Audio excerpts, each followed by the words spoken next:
ખ્યાતિ હોસ્પિટલ કાંડ મુદ્દે પણ ગેનીબેન ઠાકોરે પ્રહાર કર્યા છે। કહ્યું કે સરકારી યોજનાના માધ્યમથી લૂંટ ચલાવાઈ રહી છે। એજન્ટોના માધ્યમથી સરકારી સેવાઓમાં લૂંટ થઈ રહી છે। ભાજપ સરકારમાં ગુનેગારોને ખુલ્લો દોર મળ્યો છે। લોકો ભાજપમાં માત્ર પૈસા કમાવા જોડાય છે। આરોગ્ય સેવાઓ સાથે ખેલ કરાઈ રહ્યો છે। કેસમાં તપાસ ધીમી ચાલી રહી હોવાના પણ ગેનીબેન ઠાકોરે આક્ષેપ કર્યા છે। કોંગ્રેસે લોકસભામાં આ મુદ્દો ઉઠાવ્યો છે તેવું ગેનીબેન ઠાકોર કહી રહ્યા છે। શું કહ્યું છે આવો સાંભળીએ।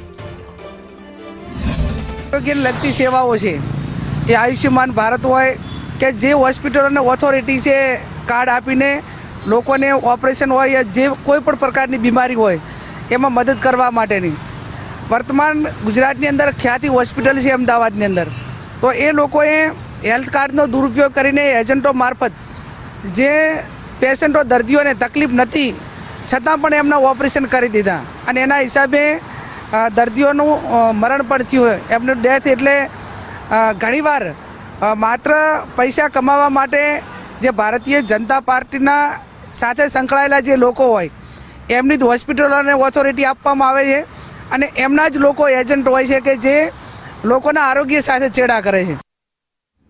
તો ગેનીબેન ઠાકોરે સીધા પ્રહાર સરકાર ઉપર કટાક્ષ કર્યા છે। સાથે કહ્યું કે આ પ્રકારની ખ્યાતિ જેવી હોસ્પિટલ અનેક છે અને એમાં અનેક ભારતીય જનતા પાર્ટીના અધિકારીઓ સાથે અધિકારીઓ પણ હોય છે। લોકો ભાજપમાં માત્ર પૈસા કમાવા જોડાય છે તેવું પ્રહાર કરી રહ્યા છે। આ મુદ્દાને લઈને રાજકીય દોર મળી રહ્યો છે। આરોગ્ય સેવાઓ સાથે ખેલ કરાઈ રહ્યો છે। ગેનીબેન ઠાકોરે સરકાર પર પ્રહાર કર્યા છે અને તપાસ ધીમી થઈ રહી છે તેમ પણ ગેનીબેન ઠાકોર છે તે કહી રહ્યા છે। તો સંસદમાં પણ આ મુદ્દો ઉઠાવ્યો છે। પીએમજેવાય યોજનાના અંતર્ગત માધ્યમથી આ પ્રકારના કૌભાંડ આચરવામાં આવે છે તેવા પણ પ્રહાર કર્યા।